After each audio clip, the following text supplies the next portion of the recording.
We are here celebrating 25 years of Chucky movies. We've got two people here who've faced Chucky, but in very different eras. It's the alpha and the omega. Alpha, omega. Well, Alex, starting with you, 25 years ago, you make this movie, and you were a young kid at the time. At what point, you did the second movie, but at what point when you got older did you kind of look back and go, wow, that was pretty trippy. I was in Child's Play. I don't think it took very long. I think by the time I got to high school and it was the conversation whether I wanted it to be or not, I had no choice but to reflect on that. Yeah, it was fun. It was fun all the way through. So, and you're facing Chucky in the new film. What's it like? Now you come in such a different perspective than Alex because now Chucky is the iconic figure he is. What's it like when you're doing a scene with Chucky? First of all, is my armpit okay? Because it's right in his. I'm just nervous because I am sweating a little. I'm excited to be here. It's rosy. I put rose oil on. It's incredible to be part of this legacy. I am a total sci-fi fantasy geek.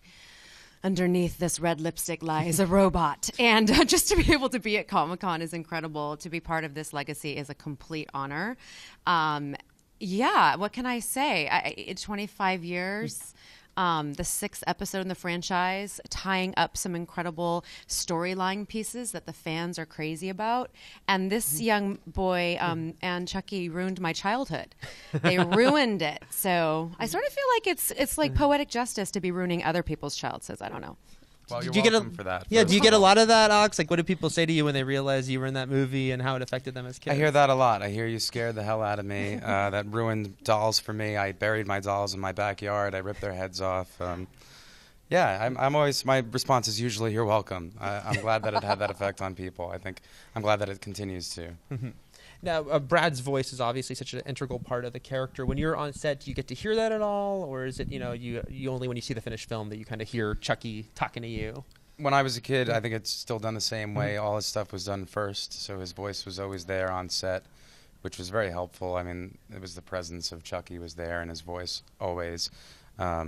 Instead of how some people might think that, you worked out all the animatronics and then snuck in the voice later, the voice was there first. The doll was operated around that voice.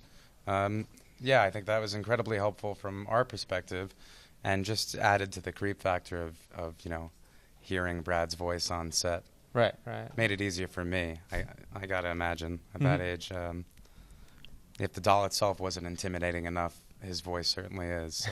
Right. Was it the same for you working on this film? Yeah, it's so funny. I'm sitting here trying to rack my brain about that. I don't think we had quite the same situation. I think that the voice was am I correct in that? The voice was laid in?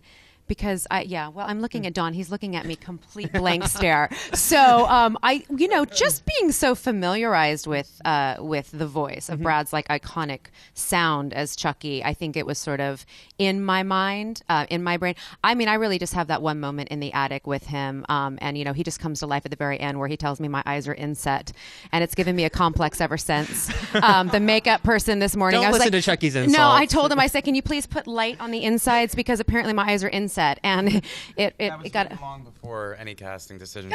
Liar. Right. So anyway, well, there you have it.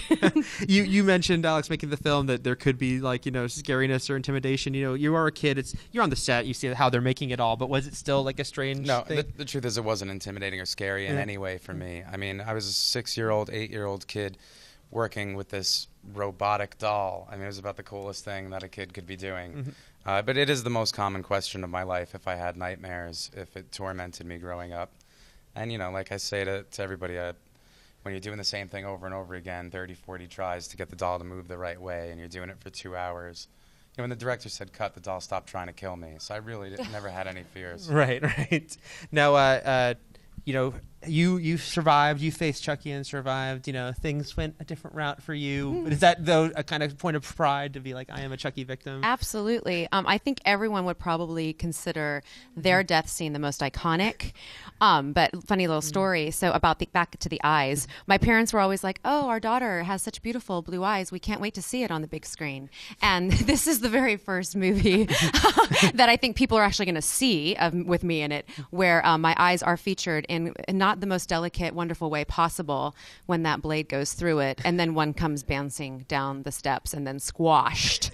So Yeah, I think it's a pretty epic death scene, and I was very excited to do that. And my stunt double, that graceful fall down stunt double, that was actually me falling down those stairs. I thought it was quite lovely. Not a beautiful way to show your eyes, but a memorable way. Memorable. Guys, thanks so much, and we'll have more here from New York Comic Con. Thanks.